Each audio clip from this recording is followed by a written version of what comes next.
You know the vibes. Welcome back to another episode of the Hoop Genius podcast brought to you by NBA 2K24. Myself, Momoitzi, alongside the one and only BJ Armstrong, here to break down the NBA for you guys. BJ, how you doing? You know, Mo, it's another day. We got about, 5 days before the season begins?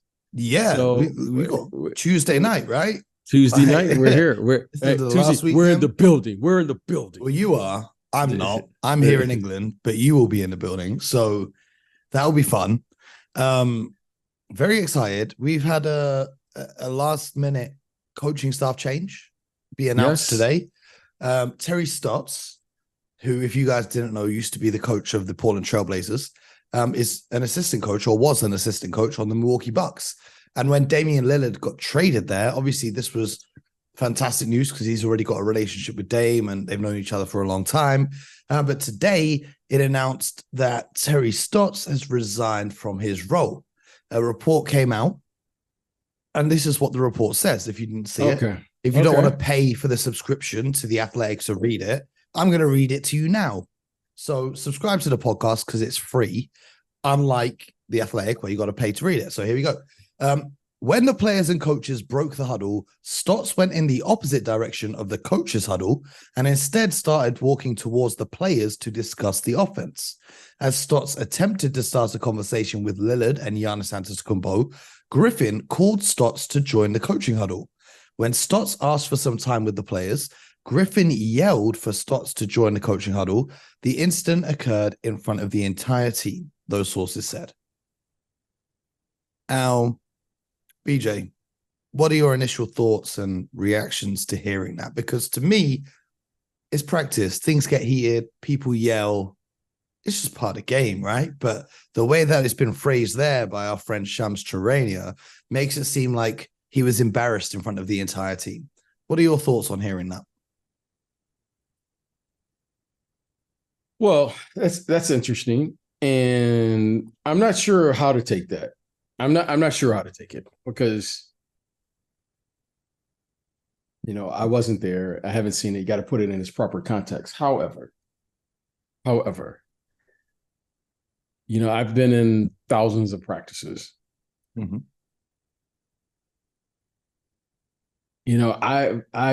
I've never seen assistant coach tell a head coach to hold on. Yep. Okay. Like that, I've never seen that. But again, I'm just listening to what you said. I don't know. I haven't spoken to anyone. If the head coach says, let's go, you go. That's how it works. Now, when the head coach said, let's move on, I've never seen anyone say, hold on, I'll be there in a second. Mm-hmm. Now, but again, I'm more like I have to put this in its proper context. I am referred to as old school. Okay. Now, I don't know how they do it today. Bo, it's been some years since I've been in an NBA practice. However, when I was in those practices, I've never seen an assistant coach tell the head coach to hold on. And you say you're old school. Terry Stotts is 65. Adrian Griffin is 49. You would think Stotts has been around long enough. Okay, so I don't know. Again, I'm just going by what you said. Well, this is what I wanted to ask you. Oftentimes we see assistant coaches go on to become head coaches around the NBA. For example, Tom Thibodeau was the assistant coach in Boston when they won a championship, and then he went and became the head coach of the Chicago Bulls, right? Ty Lue, another assistant coach on that Boston staff, who then went on and became the head coach. Now he's coaching the Clippers. And even more recently at the Celtics, I'll give you the Celtics examples because they're the best team in the world. Joe Mazzulla was the assistant promoted to head coach, and his other assistant, Will Hardy, underneath Ime Udoka, who was the head coach at the time, went on to become head coach of the Utah Jazz. So my question is it a weird dynamic having a guy who's been a head coach for a long period of time come in to an organization and be an assistant for someone with less experience than them? Do you think that could cause friction in that dynamic? Listen, again, I'm going to say what I understand about the business. Everyone has a role to play, and you know your position. Everyone has a role to play. What you did yet, this isn't a league that says, oh, this is what Mo did yesterday. This is a league of what have you done for me lately? Mm-hmm. Okay. What you did as a head coach has nothing to do with this role. When you are a head coach and you come in to be an assistant coach, you know what you're signing up for. Mo, I'm coming in to assist this gentleman or woman, this head coach, with suggestions that's going to help them be the best version that they can be. That's a very difficult job. Mm-hmm. When you are the assistant coach, you make suggestions. When you're the head coach, you make the final call. That's a fact. Okay. So let's take it in the case of like USA basketball. They have Mark Few, head coach. Tyronn Lue, head coach. Eric Spoelstra, head coach. Their job as the assistant coach is to give the suggestions. Just for context for the listeners, they're head coaches of their teams, not of Team USA. Yes. They are the assistant coaches of Team USA. And clearly they all have head coaching experiences and are all amazing head coaches in their own right.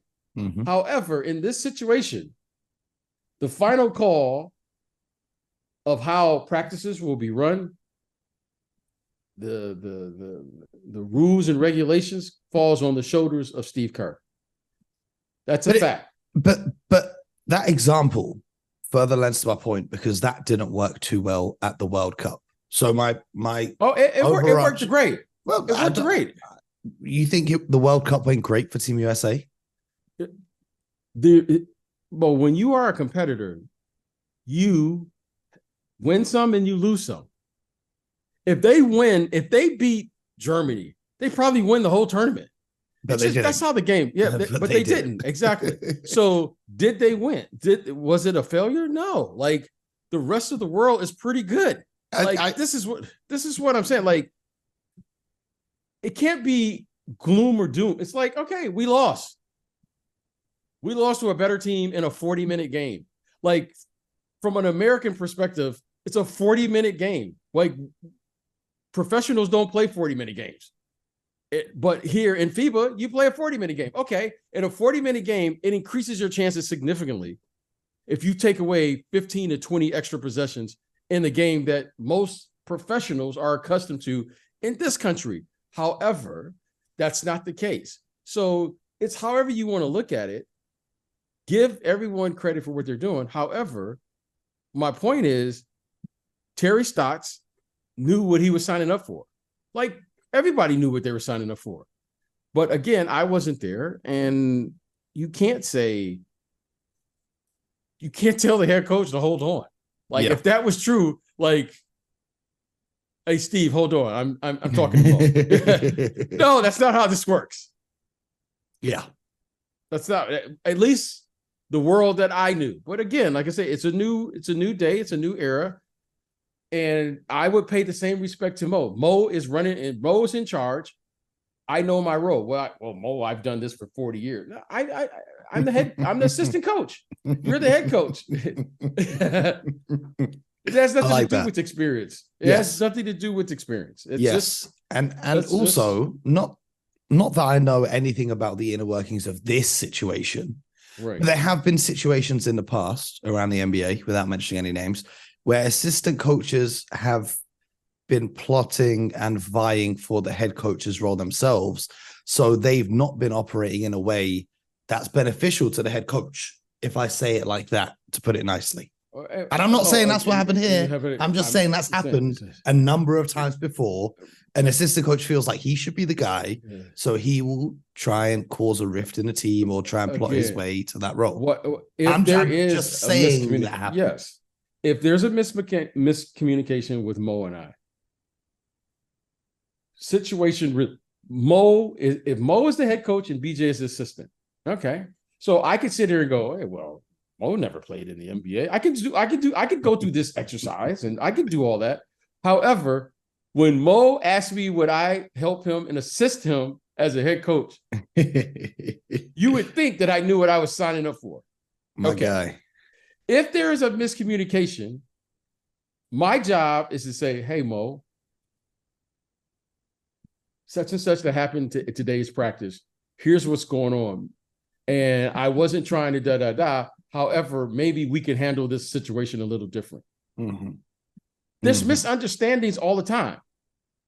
Well, that happens all the time. That's why, you play. That's why I'm always about load management. Is not because guys don't need the rest. It's because how else are you going to work out all the kinks so that when you get to these defining moments, Game 7, making the playoffs, a must game during the regular season, how are you going to know how to communicate with each other if you haven't had any type of problems or bumps in the road? If you did have a bump in the road, your good teams always figure out how to work it out. What this tells me more than anything, Mo, is that there must have been some agenda here that whatever was going on, that it couldn't have been resolved. If that's all that happened, Mo, I've seen physical altercations between players and players, players and coaches, coaches and coaches, coaches and the players. Mm-hmm. And we worked it out, Mo, and believe it or not, had successful seasons. Mm-hmm. So things happen all the time. What's interesting is it appears to be that there was a resignation and no one knew about it, or at least the team didn't say anything. I didn't hear like a reason for his resignation. Now I'm getting rumors and third party, affirmations of what happened during the course of a practice. So until I hear from the parties involved, to me, it's just hearsay. Mm-hmm. Well, the hearsay is via Shams Charania, and Coach Adrian Griffin has told reporters that he was caught off guard by Terry Stotts' decision to step down. And he says, you're going to have to ask Terry, it was his decision. So like you say, it didn't come from the team or anything like that. We just heard it. But speaking of, yes, go ahead. Miscommunication or no communication or whatever, our good friend James Harden is currently in Houston while the Philadelphia 76ers are practicing in Philadelphia. Yep. I'm serious. He's at his house in Houston. He didn't show up for practice, didn't show up for the preseason games. Ramona Shelburne said this is only the beginning of what he plans to do here by him not showing up for practice. He's had a history of, how would I say, making things ugly when he wants to get a trade to get his way. But then the reports came out from Sam Amick that the 76ers declined a trade, which was Terrence Mann, an unprotected first-round pick, and a first-round pick swap in exchange for James Harden. I want to pose this question to you, BJ. Given that is pretty much ideal for what the Sixers originally wanted, and now Daryl Morey's reportedly called the Clippers an unserious franchise, saying they're unserious about getting a deal done. Does that kill the traction on a trade to the Clippers for Harden? And a thing I was thinking about is which other teams could possibly be out there to get a deal done with, because Morey's acting like he's got the leverage in this situation. Well, unless I haven't been following the situation because it's, how I just ignore things. Yeah, I try not to talk about it, but today's a slow news day, so we're going to talk about it. Well, here's what I heard. I thought I heard Daryl Morey say he wants an all-star caliber player back in any trade scenario. Okay, so he said different things throughout the summer. Okay, this is what I thought he was very adamant about. We're not going to give James Harden away. We want an all-star caliber player back in return. And the reason being is because, if I haven't said it, but I think I've said this before, the biggest question here is what is Joel Embiid going to do? The rumors are that he wants to go to the Knicks. Okay. I'm not even about the rumors. Rumors are for the people who enjoy the rumors. What the Milwaukee Bucks have done with Damian Lillard is now Giannis came out and was adamant in the summer that he's going to take his time to see what he's going to do for his extension. Mm-hmm. He says he wanted to win. John Hurst and company did an excellent job. Now the ball is in Giannis's court because they went out and made a move, to me, and as good of a player that Drew Holiday is, I think they improved their team. Yes. That's okay. So now Giannis, we went out and improved the team. We went out and we are the favorites in the Eastern Conference. If we're not the best team in the league right now, we're in the top 3 for sure. Mm-hmm. We've pushed all our chips in the middle of the table, and I don't think they could have done any better with what they've done. Now it's about health and these guys figuring out how to come together. Joel Embiid is in the same exact situation. Okay, James Harden wants to go out. Now it's up to the front office to say, okay, we know James Harden wants out, but give them an opportunity to see what they can turn James Harden into, because if you get the right player back, that's not a question that you have to answer. Mm-hmm. So to me, do I like Terrence Mann? Yes. Do I think Terrence Mann can come in right now at this stage of his career, based on what I've seen, and give me the same production and have us one of the favorites here in the Eastern Conference? I don't think so. So then you start talking about swap picks and draft. I've actually made a mistake here, because the Clippers actually took Terrence Mann off the table in these discussions, and that's why he called them unserious. Okay. Because it's reported that he wanted Terrence Mann, I guess, but then the report came out that he asked for Paul George in exchange for James Harden. Okay. So again, I'm going to listen, if I'm an executive now in this situation, I'm going to have clear communication with my best player and get his input. And I would assume, if that was the case there in Philadelphia, that I would expect Joel Embiid to say, give me Paul George. We're giving you James Harden, give us Paul George. And then let's take our chances from there. Mm-hmm. That James, everyone's talking about Daryl Morey. Joel Embiid right now is saying, okay, James, you don't want to be here. That's fine. That's fine. But what can we turn James Harden into? Because we could be better after this trade. Yeah, I think from my perspective, it's like the Clippers weren't chasing after James Harden. He said he wants to play there, and they're just trying to get a deal done on the cheap. It's not like they were after him in the case where they'd even entertain a discussion for Paul George. Right. But are there any other all-star players you think are remotely achievable for the Philadelphia 76ers to get hold of this season to do what you're trying to say and help Joel Embiid? Here's the most shocking thing for me. I don't hear a lot of teams calling about James Harden. Mm-hmm. This isn't about, to me, this isn't about, okay, James wants out. Here's the thing that's shocking. The phone's not ringing. Unlike Dame, where there were lots of teams who would have loved to have had him, and he was adamant on Miami. But other people were still trying. Yeah. Toronto showed up. Yeah, Brooklyn showed up. Milwaukee obviously showed up. Milwaukee showed up. There were other teams, I'm sure, probably inquire, and so it was like, however, I haven't heard anyone's name show up for James Harden. That, to me, is the most shocking out of all of this, because my question is, why? Here's a guy that led the league in assists just a year ago. Mm-hmm. What's going on here that we don't know about? Mm-hmm. Okay, he's had some erratic behavior. All right. But we all know that a disgruntled star, he's still a star. He'll go somewhere else. And, just because he doesn't want to be in one place, that doesn't mean that there's another team that doesn't want him. Why aren't teams calling to try to strike a deal with the Philadelphia 76ers? You have a very productive player. We have every reason to believe that he still can produce. And and has some productivity, and he has a lot left in the tank. We don't have a reason not to. Why are other teams calling? That to me is the question.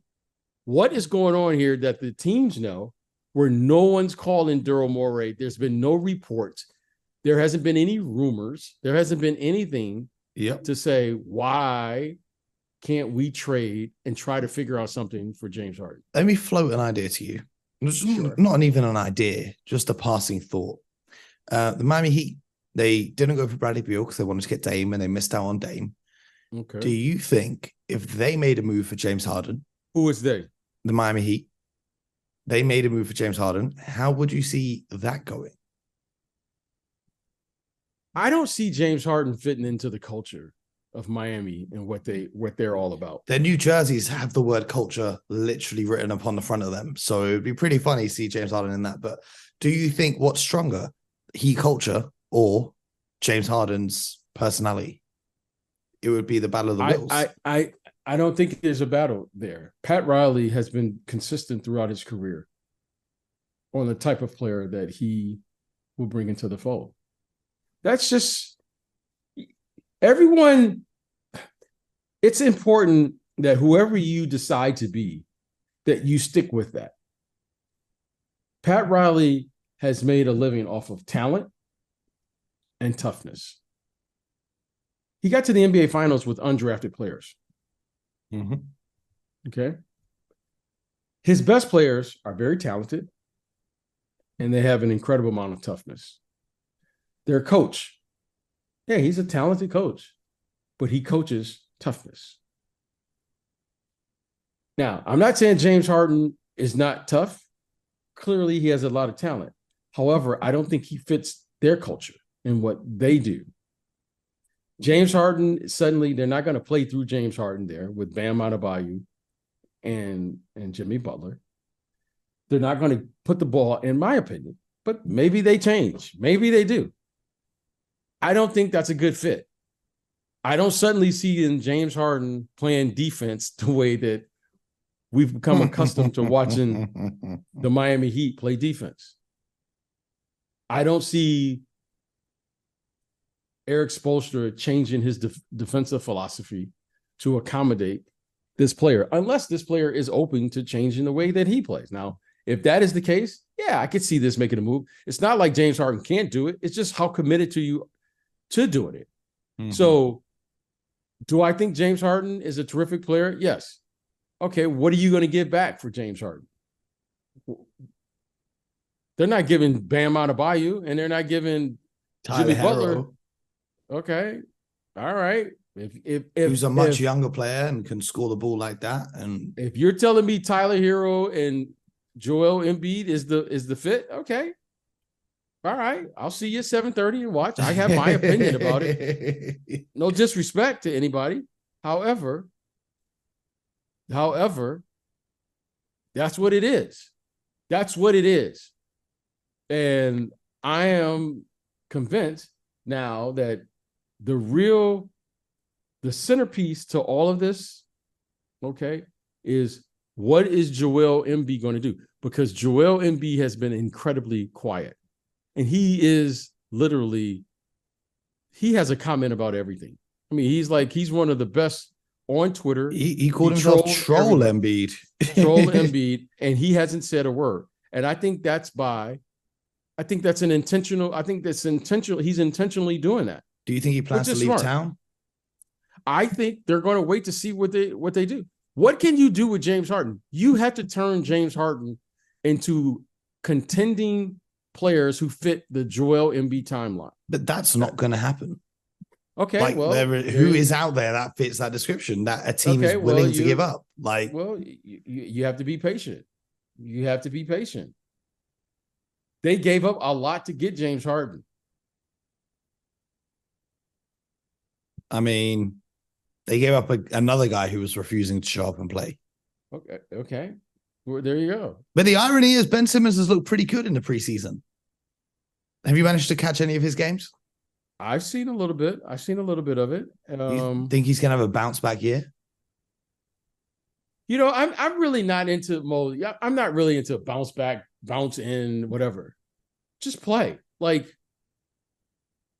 just do what you do. Like, Mo, like, okay, a bounce back year. You've been in the league. How long has he been in the league now? 5, 6 years? How long has he been in the league now? So he was drafted in, I feel old now, BJ. I feel super old.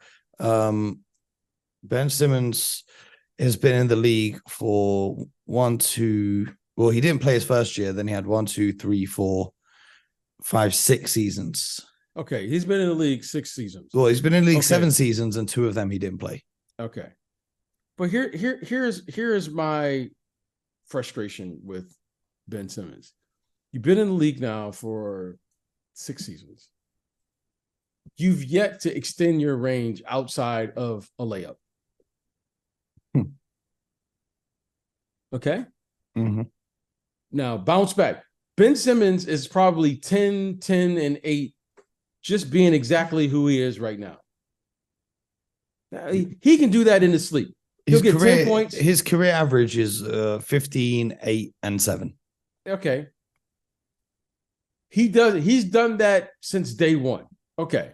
Now, is it too much for me to ask, hey, let's begin to extend yourself farther away from the basket? The irony is he did better in his first year. He had 16, 8, and 8 in his first year. So is it so when they say bounce back, like, well, bounce back from not playing at all. And then the 42 games he did play, he averaged 7, 6, and 6. Okay. So before that, he was an all-star 3 times. Yes. So, okay. So here's what I'm expecting from Ben. Here's what I'm expecting is the following. I just want to see you get out there on the court and just do what you do, because you were taken with the number 1 pick for a reason. Mm-hmm. He's every bit of 6'10". He's strong, terrific passer, terrific defensive player. And he may be one of the fastest guys with the ball at his size. Mm-hmm. Excellent vision in the open court. So we've seen all of these things. Now I'm just waiting for him to say, okay, expand this. Expand it. Like, grow your game. Is it too much to ask to say every summer you pick one thing to work on and you just keep adding to this talent that you have? And for whatever reason, it hasn't happened due to injury or whatever the case may be. So I'm not looking for him to bounce back. I'm just looking for him to just be who you are. At this stage, here's the thing about it's been kind of funny to watch Brooklyn in the preseason. There's no expectations on Ben Simmons. Yeah. This guy, here's a guy who was an all-star, 3-time all-star, right? Is that what you said? Yep, 3-time all-star, the number 1 pick in the draft. Some of us thought just 2 or 3 years ago that Ben Simmons and Joel Embiid were the best team. I think they were the best team in the league, in the Eastern Conference for sure. One year. He was 2-time All-NBA defensive first team. He was the rookie of the year. He led the league in steals one year. So I don't think it's too much to ask. However, Mo, what I've come to the conclusion is that, it is what it is now. So Ben Simmons, 7-7-7, that's what you got? Just bring me that, and then we'll figure out. So I don't think he bounces back. I've watched him in preseason. I haven't seen him stretch his game. I'm continuing to see him do the same thing. However, Mo, for whatever reason, as I told you, it's one thing I haven't seen players do in this league in all my years. Once they lose their confidence, you never get that back. Mm-hmm. And I'm hoping that Ben will find joy in playing, because he is a very talented player. I've been watching Ben Simmons since he was a high school kid there in Australia. Mm-hmm. This isn't a talent issue. So, I'm just excited to see that he's back on the court, and you know what, and then we'll go from there. Well, I'm excited to see it too. We're going to see how all these things shake out, how Milwaukee season goes, how the James Harden saga ends, and how Ben Simmons season plays out. And we're going to be here all season long with the Hoop Genius podcast. We hope you guys have a great weekend, because on Monday we've got a very special episode. We've got a very special guest coming on the show. that we've had ready and recorded for you. So make sure you subscribe now and put on a notification so you do not miss that, because that is going to be a fantastic episode, BJ. We had a great conversation with our special guest, and I'm excited for you guys listening to have a listen and get your thoughts on it as well. And then BJ, Tuesday, the season begins. And I'm in the building. I'm in one the building. last run at some predictions, and then after that, we're gonna be here every morning for you, recapping everything you need to know, talking all the talk about everything you need to know about the NBA.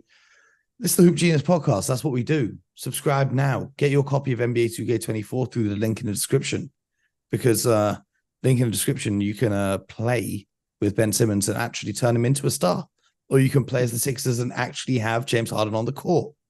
Or, you could play as Milwaukee and you could be the coach. So everything we discussed today, make sure you get a copy of NBA 2K24, but most importantly, get buckets.